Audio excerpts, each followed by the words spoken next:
하나님께서 오늘 저희들에게 허락하신 말씀은 마태복음 25장 19절에서 23절 말씀, 이 거룩한 말씀 우리 다 같이 일어나서 우리 한 목소리로 우리 봉독합니다. 다 같이 일어나셔서 채연아, 진우야, 우리 예안아, 이 시간에 우리 다 일어나자. 그치? 감사합니다. 자, 여기 보면서 한번 우리 다 같이 한 목소리로 시작. 오랜 후에 그 종들의 주인이 돌아와 그들과 결산할세. 5달란트 받았던 자는 5달란트를 더 가지고 와서 이르되 주인이여 보소서, 내게 5달란트를 주셨는데 보소서, 내가 또 5달란트를 남겼나이다. 그 주인이 이르되 잘하였도다. 착하고 충성된 종아, 내가 적은 일에 충성하였으며 내가 많은 것을 너에게 맡기리니 내 주인의 즐거움에 참여할지어다 하고 2달란트 받았던 자도 와서 이르되 주인이여, 내게 2달란트를 주셨는데 보소서, 내가 또 2달란트를 남겼나이다. 그 주인이 이르되 잘하였도다. 착하고 충성된 종아, 네가 적은 일에 충성하였음에 내가 많은 것을 너에게 맡기리니 내 주인의 즐거움에 참여할지어다 하고. 아멘. 여기까지. 자, 우리 앉겠습니다. 여기까지.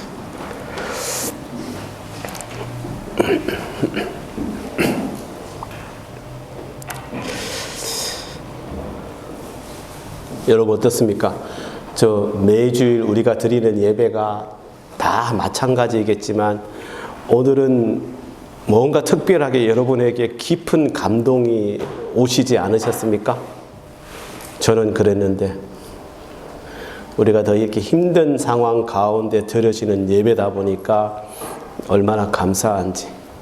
일주일 내내 우리 교회 모 집사님께서 예배가 꼭 드려져야 되는데 걱정이다 라고 하셨는데 하나님께서 그 집사님의 기도를 들어주셔서 얼마나 감사한지. 그렇죠? 여러분, 그래서 찬양을 하는데 참 감사하고 좋았습니다. 얼마나 감사한지 모르겠습니다. 오늘 우리가 점심 식사는 못하고 대신 교회에서 준비한 떡 하나씩 들고 바로 집으로 돌아가겠지만 그 감동이 오늘뿐만 아니라 여러분의 사는 시간 모든 삶 가운데 늘 함께 하시기를 우리 주님의 이름으로 간절히 기도드립니다. 아멘. 네, 사랑하는 우리 주님 사랑교회 성도 여러분, 자, 이 사실을 아시는지 모르겠어요. 아버지 하나님을 기쁘시게 하는 삶을 사는데 필요한 모든 것이 나에게 있다는 사실을 여러분 알고 계십니까? 모르셨어요? 분명한 사실은, 제가 여기서 지금 말씀드릴 수 있는 분명한 사실은 여러분이 하나님을 기쁘시게 할 그 능력이, 여러분 자체를 하나님을 기쁘시게 할 그 능력이 여러분보다 더 많은 사람은 아무도 없다는 사실입니다. 우리가 지난 몇 주 동안 우리가 어떻게 하여 아버지 하나님을 기쁘시게 할 수 있는가에 대해 은혜의 말씀을 나누지 않았습니까? 자, 오늘 그 물음에 대한 답을 드립니다. 네, 여러분은 충분히 주님의 기쁨이 될 수 있습니다. 아멘. 아버지 하나님을 기쁘시게 함에 있어서 우리는 이런 중요한 질문을 만나게 될 수도 있습니다. 과연 우리가 할 수 있는 일인가? 진짜 하나님의 미소 짓게 하는데 필요한 것이 나에게 있는가? 아니, 이 불안한 지금 얼마나 힘든 이 불안한 세상, 불완전한 이 세상에서 살아가는 또 불완전한 내가 완전하신 하나님께 기쁨을 드릴 수 있을까? 여러분 그런 생각 해 보신 적 많으시죠? 많으실 줄로 믿습니다. 예. 제가 여러분 고등학교 졸업하고 바로 신학대학에 들어갔으니까 20살 때 한국 나이로, 그리고 처음 갔던 교회가 서울 원효로에 있는 효동교회라는 한국 기독교 장로회 소속 교회입니다. 그러니까 제가 신학생 1학년이었으니까 그 교회에서 어린이부 타이틀은 교육 전도사였는데 신학교 다니고 있으니까 총무와 같은 역할을 제가 맡았었죠. 그때부터 제가 호주 오기 전까지 저는 거의 대부분의 저 사역의 시간을 어린이와, 근데 그보다 더 많은 시간을 우리 중고등부 학생들, 그러니까 청소년들을 위한 사역을 하였습니다. 제가 뉴질랜드에서 잠깐 그 마지막 한 1, 2년 정도는 청년부를 맡아서 하긴 했었는데 거의 대부분 그렇게 사역을 했습니다. 그리고 지금 브리즈번에 와서 자, 하나님께서 감사하게 이렇게 주님 사랑교회를 세우셨는데 그 이후에도 사실은 저의 관심은 어린이들 그리고 우리 청소년들에게 참 많이 가 있습니다.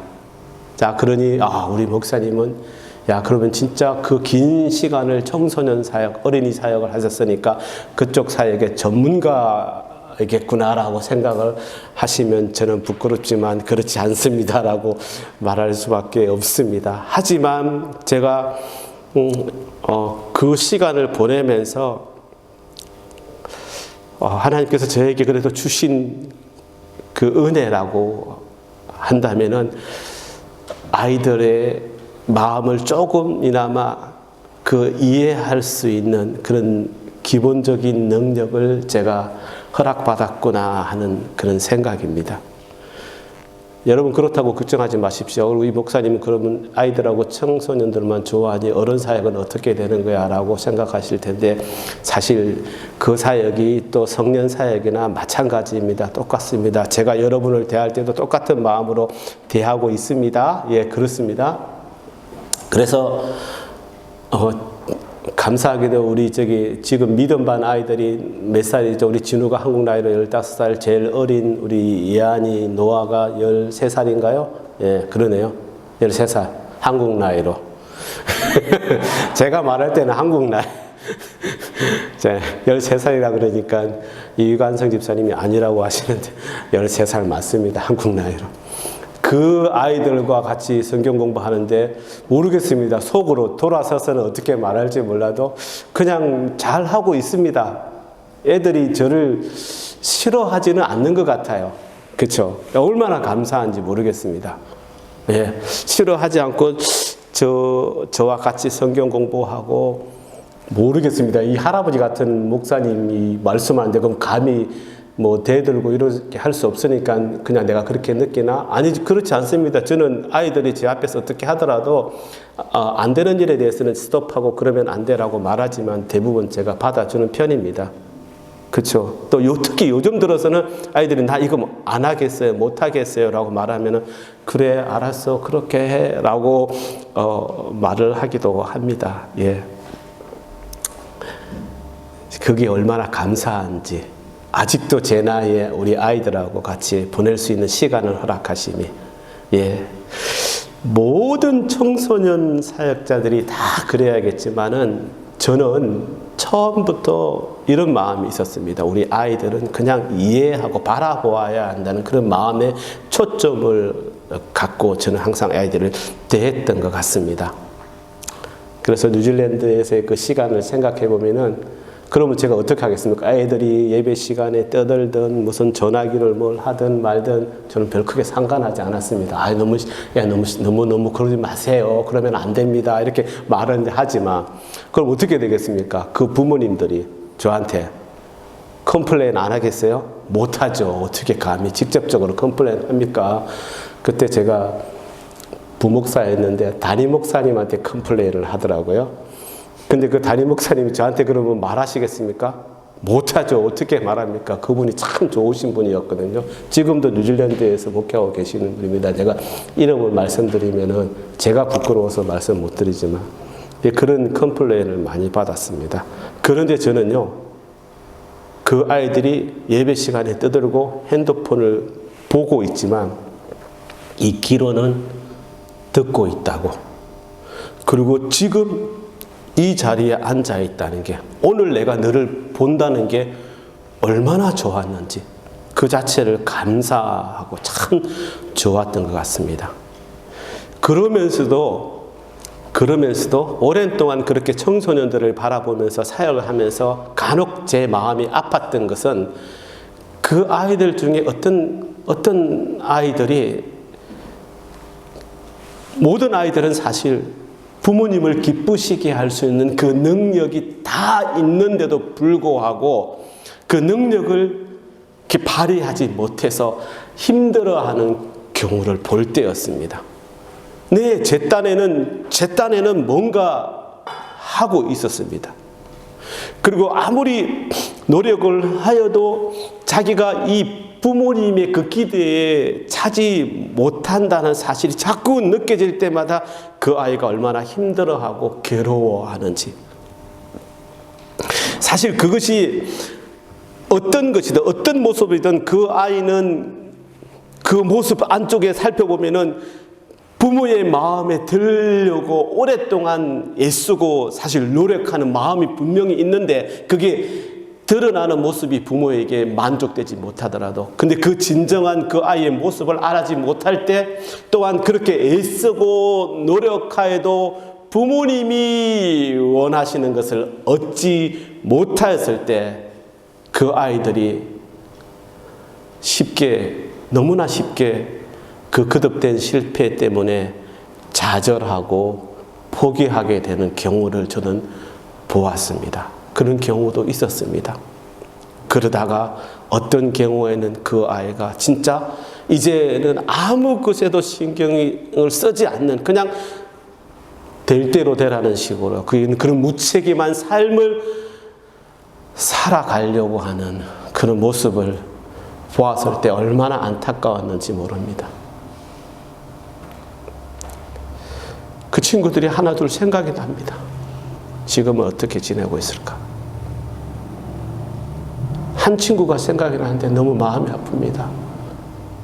제가 뉴질랜드로 가기 전에 신당동에 있는 한일교회에서 청소년부 사역을 전도사로 하였는데, 그때 중학교 1학년이던 한 남자아이가 있었습니다.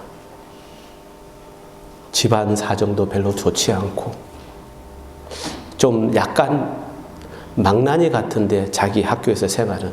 근데 교회에 와서는 그래도 나를 좋아했는지 예배도 잘 참여하고 그랬습니다. 제가 그 교회에서 한 9개월을 사역하고 뉴질랜드로 넘어갔습니다.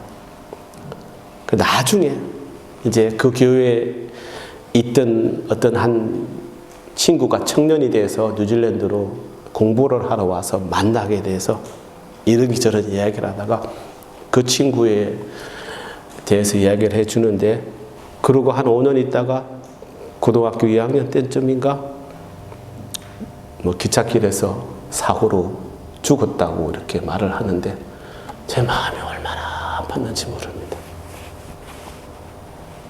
예, 그때 진짜 지금도 그 친구를 생각하면 마음이 울립니다.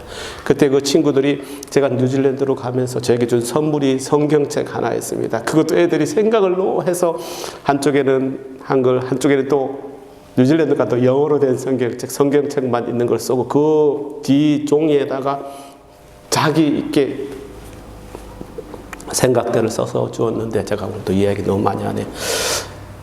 그걸 그때 이렇게 다시 찾아서 보면서 그 친구의 글귀를 보면서 제가 얼마나 마음이 아팠는지 모릅니다. 예. 그 누구도 여러분의 자녀들은요, 부모님의 마음에 들기 위해서 노력합니다.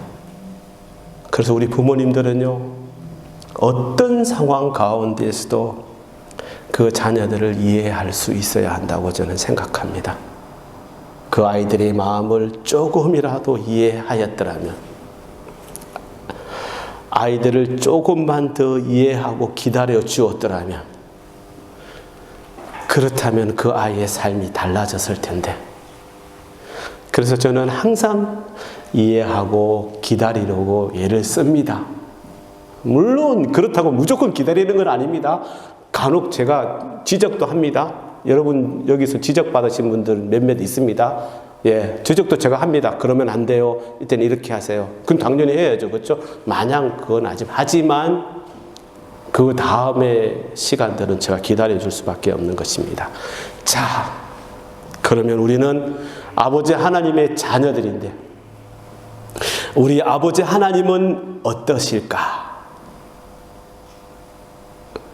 하나님 앞에서 흠이 없는 그 하나님을 우리가 정말 기쁘시게 해 드릴 수 있을까? 자, 여기서 우리가 사도 베드로의 말씀을 한번 보도록 하겠습니다. 베드로후서 1장 3절 말씀입니다. 그의 신기한 능력으로 생명과 경건에 속한 모든 것을 우리에게 주셨는데, 이는 자기의 영광과 덕으로서 우리를 부르신 이를 알므로 말미암음이라. 아멘. 하나님을 기쁘시게 하는 삶을 사는 데 필요한 모든 것을 하나님 자신의 능력으로 우리에게 주셨다는 것을 말씀하는 것입니다. 여러분, 이것이 정답이 되는 것입니다. 아버지 하나님을 기쁘시게 하는 삶을 사는데 필요한 모든 것들이 여러분에게 있다는 것입니다. 여러분, 이거 아셨습니까? 아직 모르셨다고요?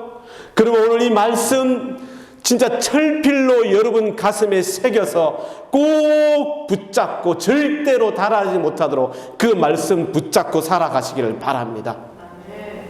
여러분, 이 말씀이 사도 베드로의 편지이니 사도 베드로가 하신 말씀이라고요? 아닙니다. 베드로를 통하여 이 말을 하게 하신 분은 하나님이지 않습니까?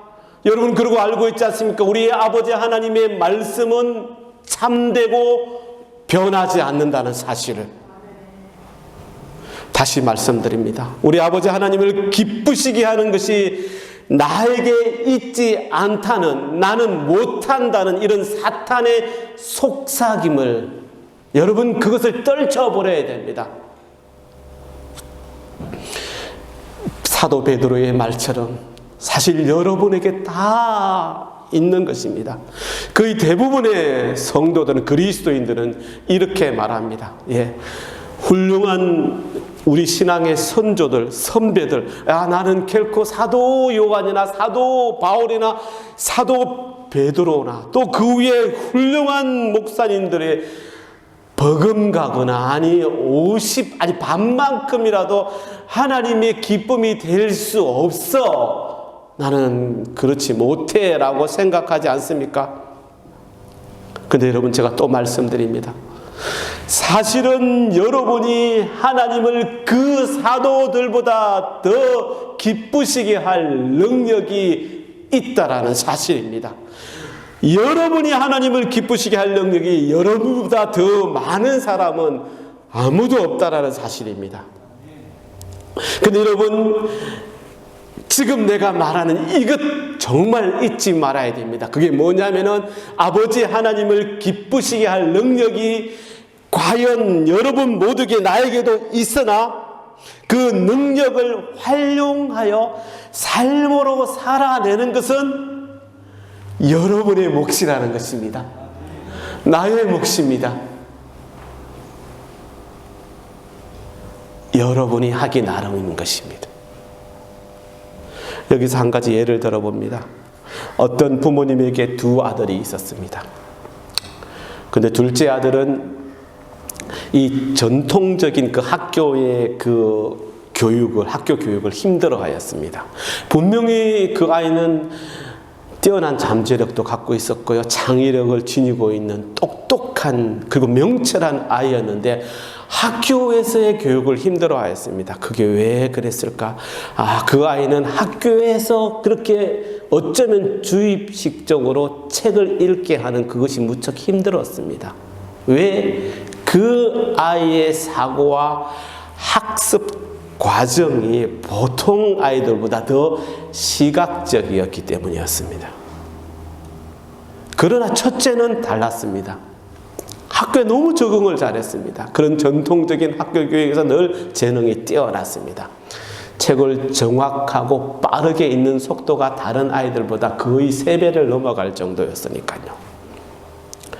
그렇지만 분명한 것은 이 두 자녀에게 나타나는 모습이 너무 달랐지만 이들에게 모두 인생에 있어서 성공에 필요한 것들을 다 갖추고 있다는 것입니다.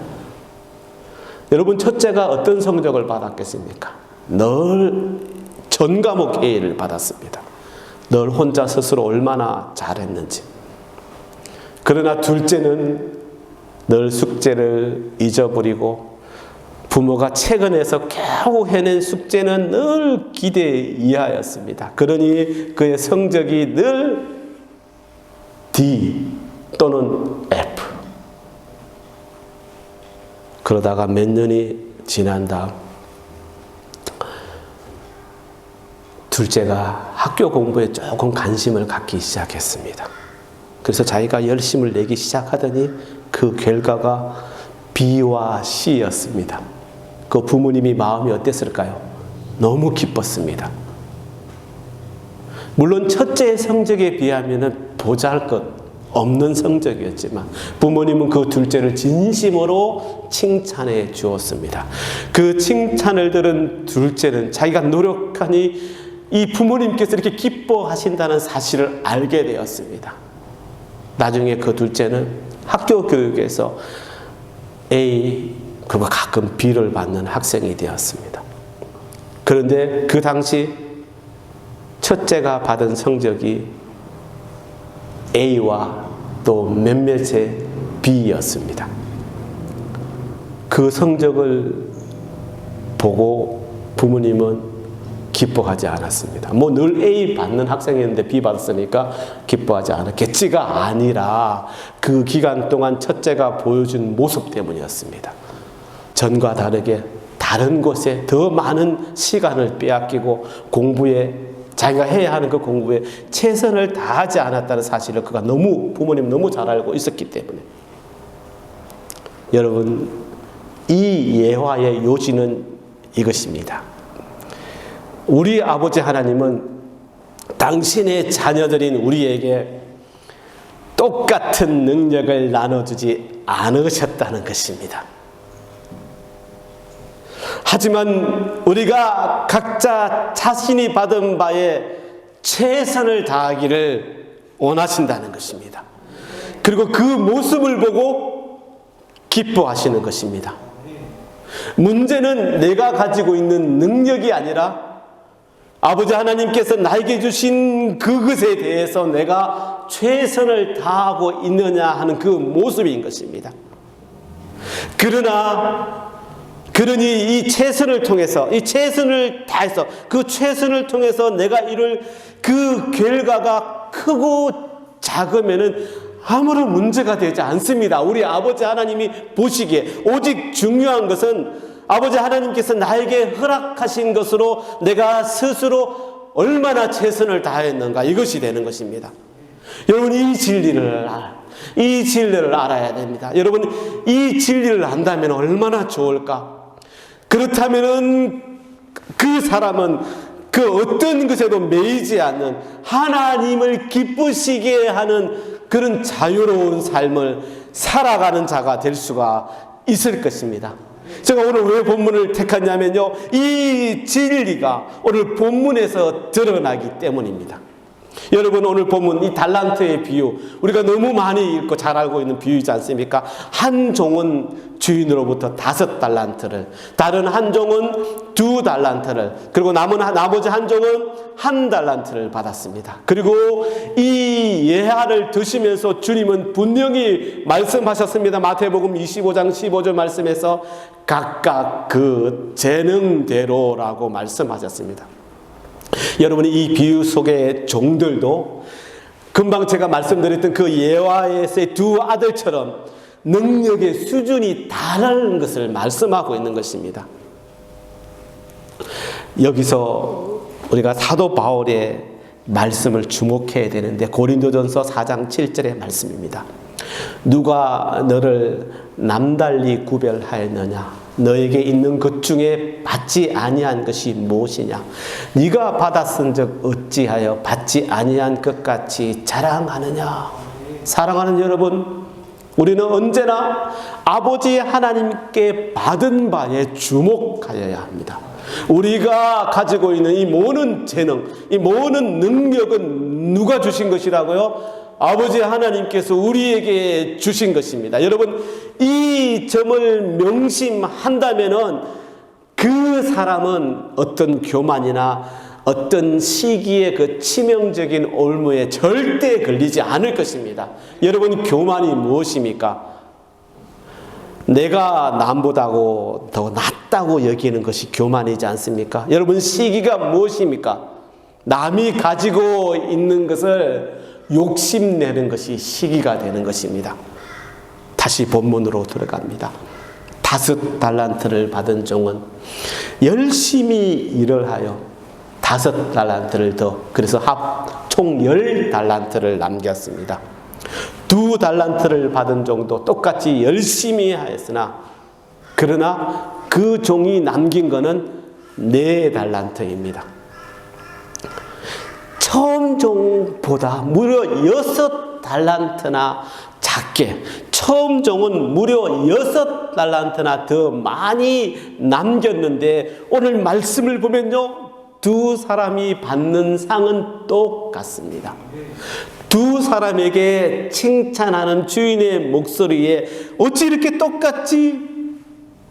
한번 다시 볼까요? 오늘 본문의 21절과 23절 말씀을 여러분 한번 보십시오. 토시 하나 틀리지 않습니다. 그 주인이 이르되 잘하였도다 착하고 충성된 종아, 네가 적은 일에 충성하였음에 내가 많은 것으로 너에게 맡기리니 내 주인의 즐거움에 참여할지어다 하고. 여러분 한번 보십시오. 틀린 게 있습니까? 제가 잘못 본 게 있을까요? 틀린 게 있으면 지금 말씀해 보십시오. 없습니다. 어쩌면 이렇게 정확하게 똑같을까? 이게 우연일까? 아니, 주님께서 요즘처럼 21절을 이렇게 복사해서 23절에 가다가 붙여 쓰기를 하였을까? 아닙니다. 여기서 우리 주님은 아주 중요한 요점을 강조하고 있는 것입니다. 분명히 21절은 10달란트 남긴 종에게 한 말씀이고, 23절은 그 절반도 안 되는 4달란트 남긴 종에게 하신 말씀입니다. 그런데 이 두 종에 대한 주인의 즐거움과 기쁨은 똑같다는 것입니다. 예수님이 이렇게 말씀하셨습니다. 누가복음 12장 48절 말씀. 무릇 많이 받은 자에게는 많이 요구할 것이요 많이 맡은 자에게는 많이 달라 할 것이니라. 여러분, 이것이 누가복음 12장 48절 말씀인데 다시 한번 읽어드릴게요. 무릇 많이 받은 자에게는 많이 요구할 것이요 많이 맡은 자에게는 많이 달라 할 것이니라. 이런 말씀 있었는지 기억이 나십니까? 근데 분명히 주님께서 이렇게 말씀하셨습니다.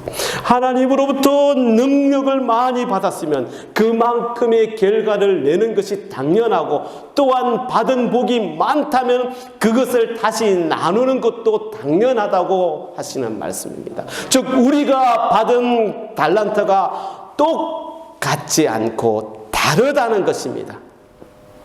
존경하는 유인 또는 우리 주위에 나보다 더 능력 있는 자와 친구들, 그리고 가족들이나 그들과 자신을 비교하면서 내가 얼마나 부족해 보이는지 여러분 자괴감 들 때도 있지 않습니까? 근데 여러분 이것이 사실입니다. 우리 아버지 하나님은 여러분보다 어쩌면 그 사람들에게 더 큰 은사와 능력을 더 많이 주셨을 수도 있습니다. 그러나 그것이 그 사람과 나의 높고 낮음을 정하는 것이 아니라는 것입니다. 우리 모두는 아버지 하나님 앞에서 똑같이 사랑받는 자들입니다. 단지 우리는 이 아버지 하나님의 뜻에 따라 우리에게 허락하신 그 능력이 다르다는 것입니다. 다를 뿐이라는 것입니다. 사도 바울의 말씀을 한번 보겠습니다. 로마서 말씀입니다. 로마서 12장 3절부터 6절 말씀. 내게 주신 은혜로 말미암아 너희 각 사람에게 말하노니 마땅히 생각할 그 이상의 생각을 품지 말고 오직 하나님께서 각 사람에게 나누어 주신 믿음의 분량대로 지혜롭게 생각하라. 우리가 한 몸에 많은 지체를 가졌으나 모든 지체가 같은 기능을 가진 것이 아니니 이와 같이 우리 많은 사람이 그리스도 안에서 한 몸이 되어 서로 지체가 되었느니라. 우리에게 주신 은혜대로 받은 은사가 각각 다르니라고 말씀하고 있습니다. 제가 이것을요 메시지 성경으로 한 번 더 읽어드릴게요. 보시기 바랍니다. 하나님께서 주신 것들에 대한 깊은 감사의 마음으로 여러분에 대해 특별한 사명을 받은 사람으로서 말씀드립니다. 여러분은 순전히 은혜 가운데 살고 있습니다. 여러분이 마치 하나님께 뭔가 좋은 것을 해드리고 있는 것처럼 착각하지 마십시오. 그렇지 않습니다. 실은 하나님께서 여러분에게 온갖 좋은 것을 가져다 주고 계신 것입니다. 우리가 우리 자신을 바르게 알게 되는 것은 오직 하나님과 또한 그분이 우리를 위해 하는 일에 주목할 때가 아닙니다. 우리 각자는 몸의 다양한 부분과 같습니다. 각 부분은 전체 몸에서 의미를 얻습니다. 그 반대는 아닙니다. 지금 우리가 말하는 몸은 택함 받은 사람들로 이루어진 그리스도의 몸을 말씀합니다. 우리 각자의 의미와 기능은 우리가 그분 몸의 한 부분으로서 갖는 의미와 기능입니다. 잘려나간 손가락, 잘려나간 발가락이라면 무슨 대단한 의미와 기능이 있겠습니까? 우리는 그리스도의 몸 안에서 빼어난 모양과 탁월한 기능을 부여받은 부분들로 지음받았습니다. 그러므로 우리는 지음받은 본연의 모습대로 살아가야 합니다. 시기심이나 교만한 마음을 품고서 다른 사람들과 자신을 비교해서는 안 됩니다. 자기가 아닌 다른 무엇이 되려고 애쓰지 마십시오. 아멘. 우리 아버지 하나님은 우리가 그분의 나라에서 제9시를 다하기에 부족함이 없도록 지으셨습니다. 그리고 내가 맡은 그 일을 수행할 은사와 능력도 재능도 다 주셨습니다. 그러니 내가 받은 것에 관하여서는 내 몫을 다른 사람들과 비교할 수 없는 것입니다. 그러나 내가 받은 그것으로 내가 어떻게 하느냐에 대해서는 나중에 나에게 심판이 있다는 것입니다. 바로 이 부분에서 우리 아버지 하나님께 기쁨을 드릴 수 있고 그렇지 못할 수 있다는 것입니다. 자, 여러분 여기서 오늘 우리가 본 본문의 이 달란트 비유와 비슷하다고 아버지 여러분들 똑같다고 생각하셨겠지만 다른 강조점이 다른 또 예수님이 하신 비유 하나가 있는데 그게 뭐냐면은 머나의 비유입니다. 누가복음 19장 11절부터 26절에 나오는 이 머나의 비유. 여러분 여기서 한번 제가 말씀드릴게요. 우리 뉴질랜드에서 일당을 하루에 150불로 따진다면은 여러분 한 달란트가 돈이 얼마나 되는지 아십니까? 계산하기 힘드실 것입니다. 180만 불 정도 됩니다. 1달란. 예, 그 정도 됩니다. 제가 뭐 이렇게 계산을 해봤습니다. 그러면 머나는 어느 정도 되냐면은, 머나는 달란트의 한 60분의 1 정도 됩니다. 그러니까 한 3만 달러 정도 되는 것입니다. 좀 차이가 좀 나긴 나죠. 그렇죠? 예. 그러니까 이 달란트가 얼마나 큰 돈인지 모릅니다. 자, 여기 보면요, 이 머나의 비유에 대해서 말하지만, 여기서는 종이 3명이 넣는 것이 아니라, 여러분 혹시 기억하십니까? 몇 명 넣죠? 머나의 비유에서 주인이 종에게 머나를 나눠주는데 그 종이 몇 명이죠? 10명. 그 10명에게 10머나를 나누어 줬으니 한 명당 얼마를 받았을까요? 한 머나를 받았습니다. 한 머나씩. 그러니 여러분이 이 머나의 비유는 다른 수준의 사명이나 특별한 은사를 말씀하는 것이 아닙니다. 여러분이 여기서 말하는 이 머나는 은혜, 하나님 주신 은혜, 기본적인 믿음, 하나님의 사랑, 모든 성도님들이 똑같이 받은 아버지 하나님이 주시는 그 선물을 말씀하는 것입니다. 여러분 성경을 보면요, 우리 각자에게, 여러분 한 사람 한 사람 모두에게 똑같이 그리스도의 마음, 하나님의 전신갑주, 예수님의 이름, 그리고 기본적인 믿음, 하나님의 약속과 그런 사랑, 아니 우리가 진짜 헤아릴 수 없는 모든 것들이 똑같이 부여되었습니다. 여러분 받으신 것입니다. 이 모두가 이 지금 제가 두 번째로 말씀드린 이 누가복음에 나오는 이 머나의 비유에 들어있는 것입니다. 여러분 그래서 그 내용이 어떻게 됩니까? 기억나십니까? 첫 번째 종은 한 머나로 10배로 늘렸다고 말하지 않습니까? 그리고 심판 때, 그러고 나서 심판 때 그 종은 큰 상으로 10고를 다스릴 권세를 받을 것이라고 말씀합니다. 여러분 두 번째 종은 몇 머나를 남겼죠? 5머나를 남겼다라고. 그래서 주님은 그에 대한 상을 5고를 받을 것이다라고 말씀하셨습니다. 첫 사람이 상이 두 번째 사람의 그 상보다 적은 이유가 무엇인지 여러분 이제 마음에 혹시 들어오십니까? 수고를 반밖에 하지 않았기 때문에 그 반만 받은 것입니다. 그럼 여러분 이 성경에 보면 세 번째 사람이 나오는데, 세 번째 종은 아까 우리 한 달란트 받은 종하고 똑같이 그걸 숨겨두고 그냥 가만히 있어서 아무런 수고도 하지 않았기 때문에 게으르다고 호된 책망을 받고 그는 아무 상도 받지 못하였습니다. 여러분 우리가 이 비유를 통하여 알 수 있듯이 하나님은 우리의 삶의 재반 사항이나 여건에서는 우리 각자를 똑같이 갖추어 주신다는 것이 이 머나의 비유입니다. 특별한 사명이나 그리고 소임의 영역에서는 사람에게 다르게 갖추어 주신다는 것은 달란트의 비유가 되는 것입니다. 이것은 모든 그리스도인들에게 똑같이 허락되는 하나님의 은혜입니다. 그런데 이 두 비유의 중요한 사실이 뭐냐면은, 똑같이 적용되는 중요한 사실이 뭐냐면은 내가 어떻게 하느냐 이것입니다.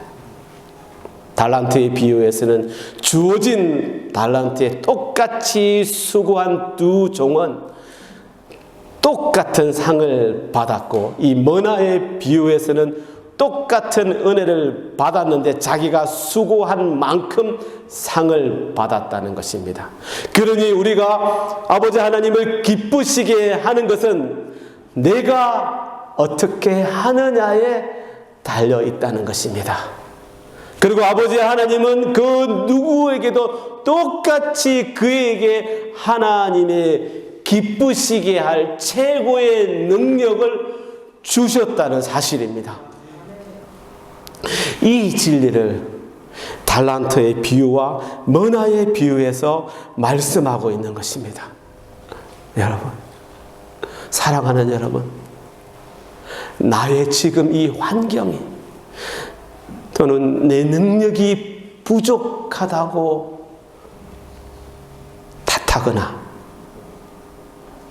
또는 이미 넉넉하게 나에게 주신 그 재능을 사용하지 못하는 그 한 달란트 받은 자와 한 모나도 남기지 않은 그런 자와 같이 되지 않기를 간절히 바랍니다.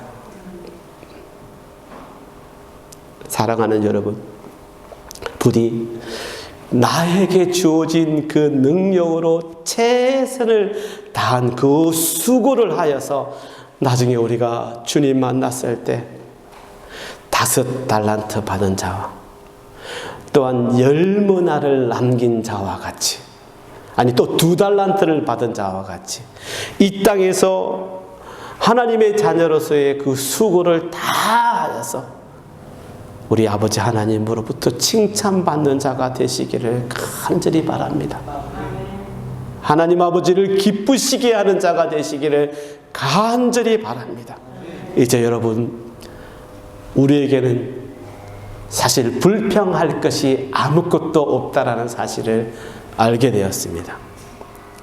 그리고 우리 자녀들에게 불평할 일이 없다라는 사실을 여러분 알게 되었습니다. 최선을 다합시다.